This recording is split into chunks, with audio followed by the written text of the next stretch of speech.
நான் திரு அருணன் அவர்கள்ட்ட தொடங்குறேன். இந்த புறக்கணிப்பு என்பதை முதல்ல அதிகாரப்பூர்வமாக அறிவித்தது மார்க்சிஸ்ட் கம்யூனிஸ்ட் கட்சி. என்ன அடிப்படையில் இதை புறக்கணிக்கிறீங்க? எங்க கட்சியினுடைய அரசியல் தலைமை குழு அறிக்கை என்பது இருக்கு, எல்லாரும் பார்த்திருப்பாங்க, பார்க்கலாம். அதுல மிக அடிப்படையாக அவங்க சொல்லுகிற விஷயம் என்னன்னா, ஐயா, மத நம்பிக்கை என்பது தனிநபர்களுடைய உரிமை. அவங்களுடைய அந்த மத உணர்வை நம்ம மதிக்கிறோம். ஆனால் இப்ப இங்கே நடத்தப்படுவது என்பது ஒரு அரசியல் விழாவாக இருக்கு. ஆட்சியாளர்களே நேரடியாக அவ்வளவு காரியம் பண்றாங்க, மாநில முதலமைச்சரிலிருந்து ஒன்றிய பிரதமர் வரை. இது நம்முடைய அரசியல் சாசனத்தின் கோட்பாட்டுக்கு விரோதமானது. ஆகவே இந்த திறப்பு விழாவிலே நாங்கள் பங்கேற்பதில்லை என்று முடிவு செய்திருக்கிறோம் என்பதுதான் அந்த 2 பத்திகளை கொண்ட எங்களுடைய அறிக்கையினுடைய சாரம். இப்ப பாருங்க, அது எவ்வளவு உண்மை என்பதைத்தான் நடப்புகள் பூரா காண்பிக்குது. ஒண்ணுமில்லங்க, நம்முடைய பிரதமர் சொல்றாரு, இந்த மாதிரி ராமர் கோயிலை நாங்க திறக்க போறோம், ஆனா எல்லாரும் அங்க வர வேண்டாம் மக்களுக்கு சொல்றாரு. ஆனால் 140 கோடி மக்களும் அன்றைய தினம் தங்களுடைய இல்லங்களில் ராம ஜோதியை ஏற்றுங்கள் அப்படி என்று அவர் அழைப்பு விடுறார். அத பாஜக தலைவர்கள் மட்டுமல்ல, கட்சி தலைவர்கள் மட்டுமல்ல, நம்ம தமிழ்நாட்டில் பார்த்தோம், இணையமைச்சர், ஒன்றிய இணையமைச்சர் திரு எல் முருகன் உள்ளிட்டவங்க அதை எதிரொலிக்கிறாங்க.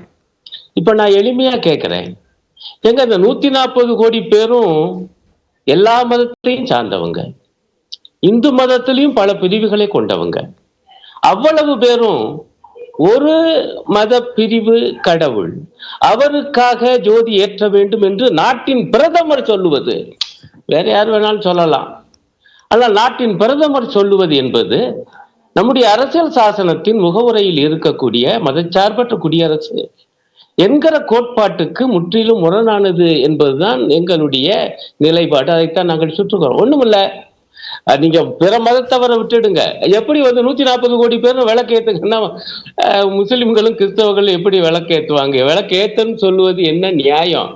அப்ப அதற்குள்ள ஒரு மறைமுக நிர்பந்தம், வற்புறுத்தல் இருக்கா இல்லையா? நாட்டின் பிரதமரே சொல்றாரியா, இந்து மதமே பன்மைத்தன்மை உடையது, அதிலேயே பல பிரிவுகள் இருக்குது. ஒண்ணுமில்ல, நம்ம சைவ மடாதிபதிகள் இருக்காங்க, அவங்க ராம ஜோதி ஏற்றுங்க அப்படின்னா ஏற்றுவாங்களா? இப்ப இவ்வளவு சிக்கல் இருக்கு. இதெல்லாம் தெரிந்தும் தெரியாதது போல நம்முடைய பிரதமர் இந்த மாதிரி அறைகோல் விடுக்கிறார் என்றால், அப்படி என்றால் அந்த விழா, அந்த திறப்பு விழா என்பது எப்படி ஒரு மதச்சார்பு அரசாக மாறி போய் அந்த விழாவை பிரதமரே அவர் தான் அங்க போய் அந்த சிலையை, அந்த விக்கிரகத்தை பிரதிஷ்டை பண்ண போறார் என்றும் சொல்லப்படுது. இப்ப பாருங்க, அதற்கு இந்து மதத்துக்குள்ளே எதிர்ப்பு வந்துருச்சு. இப்ப 4 சங்கராச்சாரியார்களை அறிவிச்சுட்டாங்க. இது சனாதன தர்ம விதிகளுக்கு முரணானது பல காரணங்களை சொல்லி நாங்க கலந்து கொள்ள மாட்டோம் என்று சொல்லியிருக்காங்க. இது ஒரே ஒரு விஷயம், அவங்க கலந்து கொள்ள மாட்டோம்னு ஒரு புறம் சொல்ல, இந்த ராமஜென்ம பூமி ட்ரஸ்டினுடைய பொதுச் செயலாளர் என்ன சொல்றாருன்னா, பாருங்க சிக்கல், ஐயா, இது ராமானந்த பிரிவுக்கானது இந்த கோயில், இது சந்நியாசிகளுக்கோ சைவர்களுக்கோ சாக்தர்களுக்கோ, சாக்தர்கள்னா சக்தி வழிபாடு, உரியது அல்லன்னு அவர் ஒரே போட்டாரு. பாபர் மசூதியை இடிக்கும் போது எல்லாரும் வாங்கினாங்க.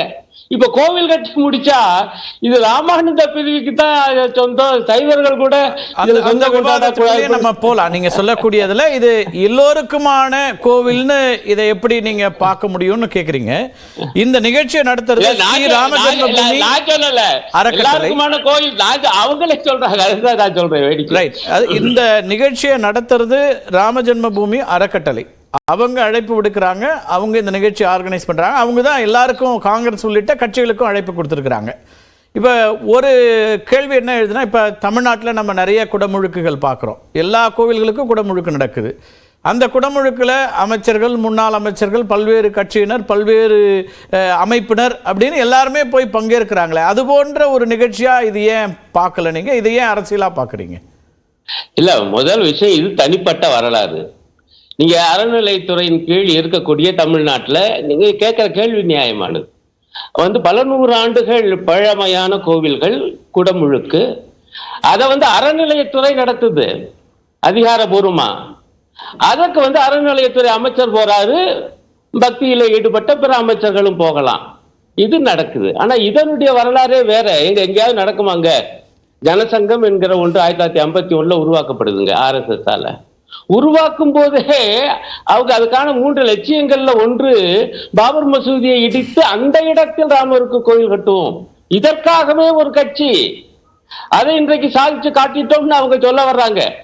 ஆனால் இதுல நடந்தது என்பது ஒரு பாபர் மசூதி என்ற ஒரு 450 ஆண்டுகளுக்கு மேலாக இருந்த மசூதி இடிக்கப்பட்டு அந்த இடத்த கொடுத்துட்டாங்க உச்ச நீதிமன்றம் என்பது உண்மை. ஆனா அந்த நீதிமன்ற தீர்ப்பு கூட இடித்தது கிரிமினல் குற்றம் என சொல்லப்பட்டிருக்கு. ஆக இப்படிப்பட்ட வரலாறு இது வேற இருக்குது. நீதிமன்றத்தினுடைய உத்தரவை நாங்கள் மதிக்கிறோம்னு சொல்லிதான் காங்கிரஸ் கட்சியை டிக்ளைன் பண்ணுது. திரு அழகிரி வந்தாருன்னா அவர்கிட்ட நம்ம பேசலாம்.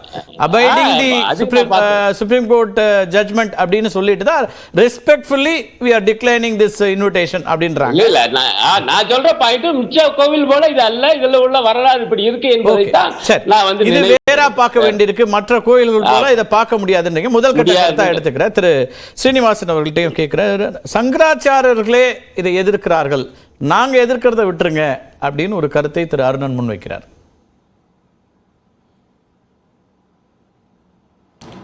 இல்லை, இதெல்லாம் இன்டர்னல் டிபேட். இந்து தர்மத்துக்குள்ள சில சம்பிரதாயங்கள் பற்றி, சில நடைமுறைகளை பற்றி நடந்து கொண்டிருக்கிற ஒரு இன்டர்னல் டிஸ்கஷன் தான். இதை பற்றி காமரேட் அவர்கள் ரொம்ப கவலைப்பட வேண்டியதில்லை. அது நான் எங்களது பிரச்சனை, நாங்க பார்த்துக்குவோம். இன்னும் சொல்ல போனால் அது பிரச்சனையும் இல்லை. நீங்க சங்கராச்சாரியார்கள் எதிர்க்கிறார்கள் என்று சொன்னால் லக்னோ ஹைகோர்ட் பெஞ்சு ஐயா காஞ்சி சங்கராச்சாரியார் ஜெயேந்திர சரஸ்வதி சுவாமிகளை தான் இதற்கான மீடியேட்டராகவே நியமிச்சாங்க. அவர் தான் எல்லாரோடையும் போய் ராமஜென்ம பூமி ஆலயத்தில் அங்கே ராமர் ஆலயம் வர வேண்டும் என்பதற்காக எல்லாரோடையும் போய் பேசினவர் ஜெயேந்திர சரஸ்வதி சுவாமிகள் தான், பெரியவர் தான். இன்னும் சொல்ல போனால் அவர் இடத்துக்கு வருவதற்கு இஸ்லாமிய அமைப்புகள் தயங்கிய போது அவர்கள் இருக்கும் இடத்திற்கே பள்ளிவாசலுக்கும் ஜமாத்துக்குமே சென்று அவர்களுடன் பேச்சுவார்த்தை நடத்தியவர் ஜெயேந்திர சரஸ்வதி சுவாமிகள். அதனால சங்கராச்சாரியால் எதிர்க்கிறாங்கலாம் சொல்லி காமரேட் சந்தோஷப்பட்டுக்க வேண்டாம். நான் கார்த்திகை செல்வனுக்கு எனக்கு கொஞ்சம் அவகாசம் இருந்தால் இது ஒரு தனித்த நிகழ்வாக இதை பார்க்க கூடாது, எப்படி இதை வரலாற்றின் பின்னணியில் பார்க்க வேண்டும் என்று சொல்ல விரும்புகிறேன். ஏன்னா காங்கிரஸ் கட்சி இது மாதிரி முடிவை எடுப்பதற்கு இப்ப ஏதோ அயோத்தியில கோயில் திறக்கிறாங்க, அதை மறுக்கிறாங்க, அதை புறக்கணிக்கிறாங்கன்னு மாத்திரம் எடுத்துக்காங்க. அவங்களுக்கும் ஒரு 50-60 வருஷம் வரலாறு இருக்கு. நீங்க காங்கிரஸ் கட்சி எடுத்துக்கிட்டீங்கன்னா ஆரம்பத்தில இருந்தே இது ராமருடைய ஜென்ம பூமி, அங்கே ராமர் ஆலயம் இருந்தது என்பதை காங்கிரசும் கம்யூனிஸ்டுகளும் ஏற்றுக்கொள்ளவே இல்லை. நீங்க பாபரி மஸ்ஜித் ஆக்ஷன் கமிட்டியினுடைய வழக்கறிஞர்கள்லாம் யாரு? பூரா மார்க்சிஸ்ட் கட்சி வழக்கறிஞர்கள் தான் பாபரி மஸ்ஜித் கமிட்டியில வாதாடினாங்க. நீங்க ஜவஹர்லால் நேரு பல்கலைக்கழகத்தினுடைய புகழ்வாய்ந்த ஹிஸ்டோரியன்ஸ் அவங்க தான் பாபரி மஸ்ஜித் ஆக்ஷன் கமிட்டிக்கான வரலாற்று நிபுணர்கள். அவங்க தான் ரோமிலா தாப்பர், எஸ் கோபால், சர்வபள்ளி கோபால், இர்ஃபான் ஹபீப், இவங்கெல்லாம் யாரு? Marxist historians. அவங்க தான் இது பாபரி மஸ்ஜித்னு சொன்னாங்க. அதற்கு முன்னால ஒரு கோவிலை அழித்து விட்டு கட்டப்பட்ட இடம் அல்ல அப்படின்னு வாதாடினவங்க இந்த வரலாற்று நிபுணர்கள்.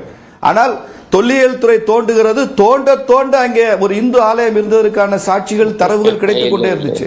காங்கிரஸ் கட்சி 2019 கபில் சிபில் என்ன சொன்னாரு? நீதிமன்றத்தில் போய் அவர் ஒரு ரிட் ஃபைல் பண்ணாரு. பாராளுமன்ற தேர்தலுக்கு முன்னால ராமஜென்ம பூமி வழக்கில் தீர்ப்பு வரக்கூடாதுன்னு ஸ்டே வாங்கினார்.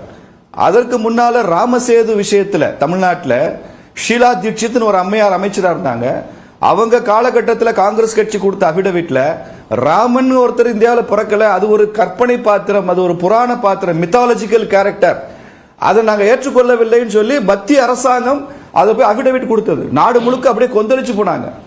அப்ப எல்லா இடத்திலுமே இங்க ராமர் ஆலயம் வரக்கூடாது என்பதில் காங்கிரசும் கம்யூனிஸ்டும் ஆரம்பத்திலிருந்தே அவங்க ஒரே நிலைப்பாடு தான். அதனால இன்றைக்கு இந்த ஆலயத்தை புறக்கணிக்கிறத நான் பெரிதாக எடுத்துக்கொள்ளவில்லை.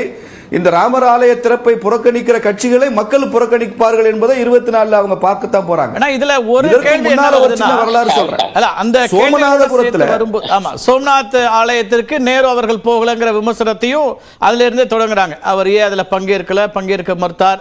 அதுல இருந்தே காங்கிரஸ் கட்சி, நேருவின் காங்கிரஸ் தான் இப்போது இருக்கு, காந்தியின் காங்கிரஸ் இல்லை அப்படின்ற விமர்சனங்களை முன்வைக்கிறீங்க.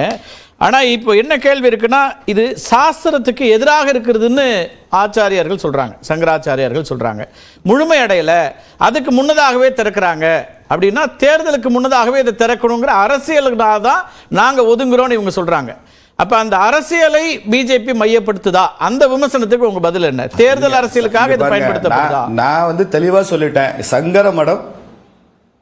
சங்கர மடம் குறிப்பாக பெரியவர் ஜெயேந்திர சரஸ்வதி சுவாமிகளுடைய காலகட்டத்தின் போது ராமஜென்ம பூமி பிரச்சனை தீர்வடைவதற்கு எப்படியெல்லாம் முயற்சி பண்ணாங்க, அங்க ராமர் ஆலயம் வருவதற்கு என்னவெல்லாம் செஞ்சாங்கன்னு தெளிவா சொல்லிட்டேன். நீங்க சின்ன சின்ன சாஸ்திரங்களை ஊதி பெருசாக்காதீங்க. அதனால சொன்ன இது இன்டர்னல். எல்லா நேரங்களிலும் சாஸ்திரத்தை முக்கியமா சொல்லக்கூடிய ஸ்ரீனிவாஸ் அது சின்னதுன்னு ஒதுக்கணும்ன்றீங்க. நான் புரிஞ்சுக்கிறேன். எல்லா நேரங்களிலும் நம்ம ஆகமங்களையும் சாஸ்திரத்தையும் முன்னிறுத்தார். அல்ல நீங்க இதுக்குள்ள போகாதீங்க சார். நீங்க சங்கராச்சாரியார் இன்னைக்கு டிபேட் இல்லைங்க. காங்கிரசும் கம்யூனிஸ்டும் இந்த தேசத்துக்கு செய்திருக்கிற இந்த துரோகம் தாங்க இன்னைக்கு டிபேட். சங்கராச்சாரியார் இன்னைக்கு அவங்க என்ன சொல்றாங்க? மாற்று கருத்தானா தேர்தலுக்காக அவசர கட்டுமா நீங்க இத திறக்கறீங்கன்றாங்க. நீங்க துவக்கத்திலே சொன்னீங்க கார்த்திகை செல்வன், இந்தியாவில் பெரும்பாலான கட்சிகள் இந்த ராமர் ஆலய திறப்பை புறக்கணித்து எந்த பெரும்பாலான கட்சி புறக்கணிச்சு? எதிர்கட்சிகள். ஆம் ஆத்மில அரவிந்த் கெஜ்ரிவால் புறக்கணிச்சிருக்கிறாரா? ஹனுமான் சாலிசா பாடினார் நேத்து வரைக்கும், நாளைக்கு வரமாட்டாரு, புறக்கணிச்சிருக்கிறாரா? அகிலேஷ் யாதவ் என்னங்க சொல்லியிருக்கிறாரு? எங்களை விருந்தினராக அவங்க அழைக்கவில்லை, ஆனாலும் நாங்கள் ராமர் ஆலயத்துக்கு போவோம். அகிலேஷ் யாதவ் அப்படி சொல்லல. புறக்கணிச்சிருக்காங்க. அகிலேஷ் யாதவ் அப்படி சொல்லல. அவங்க மனைவி சொன்னாங்க. தெலுங்கு தேசம் கட்சி புறக்கணிச்சிருக்கிறார்.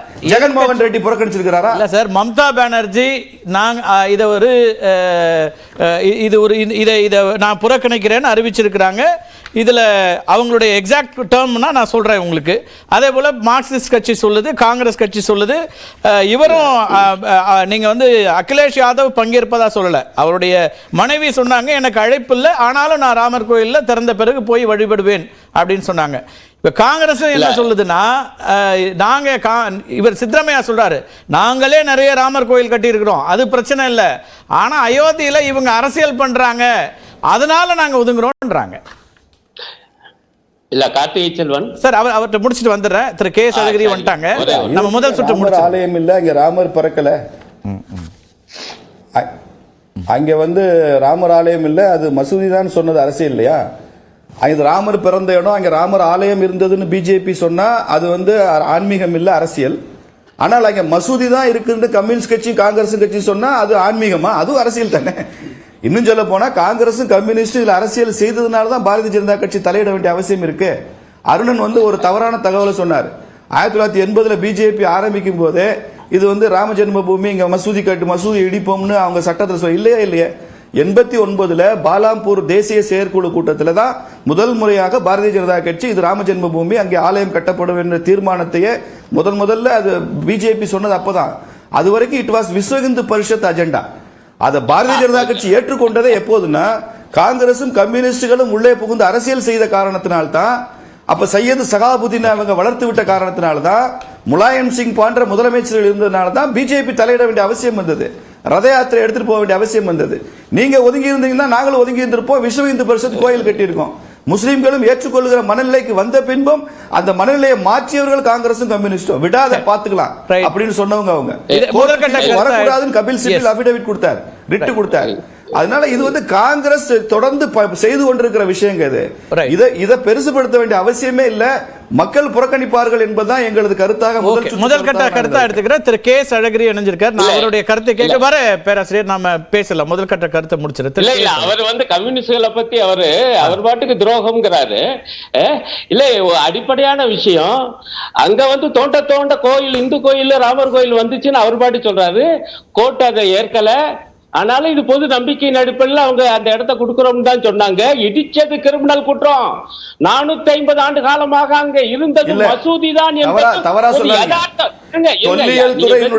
தொல்லியல் துறையினுடைய தரவுகள் மிக தெளிவாக இருக்கு. லக்னோ உயர் நீதிமன்றமும் சரி, உச்ச நீதிமன்றம் சரி, அந்த இடத்துல ஒரு ஆலயம் இருந்தது என்பதை ஏற்றுக்கொண்டுதான் இந்த தீர்ப்பை கொடுத்திருக்கிறாங்க. நம்பிக்கை தவறான தகவல் சொன்னாங்க. இல்ல நீங்க உங்க கருத்தை சொல்லுங்க, என் கருத்தை மக்கள் கேட்கட்டும், எடுத்து பார்க்கட்டும் அந்த தீர்ப்பை. அப்படியெல்லாம் உச்ச நீதிமன்றம் ஏற்கல. இடித்தது கிரிமினல் குற்றம் என சொல்லிச்சு. அங்க இருந்தது மசூதி தான் இடித்தது கிரிமினல் குற்றம். செஞ்சது யாரு? அதாவது அந்த இடிப்பின் காரணமாக இந்த நாடு எவ்வளவு பெரிய கொந்தளிப்பை சந்தித்த, எத்தனை பல நூறு பேர் மாண்டு போனார்கள். அத்தகைய துரோகத்தை செய்தது பாஜக. விஸ்வ இந்து பரிஷத்து பாஜக வேற வேற நீங்க சாமர்த்தியமா சொல்லிக்கலாம். மக்களுக்கு தெரியும் எல்லாம் சங் பரிவாரத்தினுடைய கையாட்கள் தான் என்று. தயவு செய்து முதல் கட்ட கருத்து மற்ற விருந்தினர் கருத்தை கேட்டு வர திரு அருணன்